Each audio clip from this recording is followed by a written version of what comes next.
मेरे प्यारे बच्चों, मैं सरस्वती कुमारी, जिला शिक्षा पदाधिकारी जहानाबाद। जैसा कि आप अवगत है कि 10th व 12th का एग्ज़ाम बहुत ही नज़दीक है। मुझे लगा कि मैं आप सभी के बीच आऊँ और आप सभी को मोटिवेट करूँ। ये ज़रूरी होगा कि सबसे पहले आप पिछले वर्ष के प्रश्न पत्रों को एक बार गो थ्रू हो लें और जो इम्पोर्टेंट टॉपिक्स हैं उसको लगातार पढ़ें। पढ़ने के साथ-साथ रिवीज़न भी करें। जैसा कि आप जानते हैं कि प्रश्न पत्र का 2 पार्ट होगा, पहला ऑब्जेक्टिव, दूसरा सब्जेक्टिव। तो ऑब्जेक्टिव प्रश्न का कैसे हल करना है, इसमें आपको ध्यान देना है कि आपको आपके पास जो भी ऑप्शन है उसका वाइजली इलिमिनेशन करना है और बेस्ट ऑप्शन की ओर बढ़ना है। सेकेंड पार्ट हुआ सब्जेक्टिव। सब्जेक्टिव के लिए आवश्यक होगा कि आपके पास जो भी प्रश्न आए हैं सबसे पहले उसे अच्छे तरीके से पढ़ें।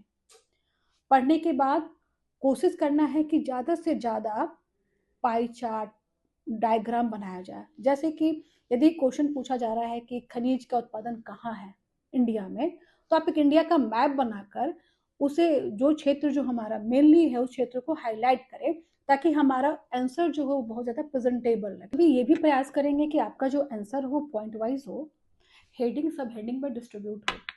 एक और भी जो है जो मैंने अपने एग्जाम्स में फॉलो किया था वो अनुभव आपको शेयर करना चाहूँगी कि जो आपका आंसर हो वो 3 पार्ट में होना चाहिए। पहला इंट्रोडक्शन, बॉडी और कंक्लूजन।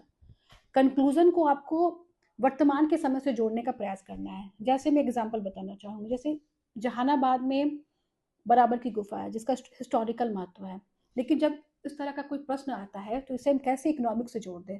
जैसे बराबर की गुफा के कारण वहाँ के आसपास के लोगों को जीविकोपार्जन का साधन मिलता है, जिनसे वो आर्थिक रूप से सबल बनते हैं।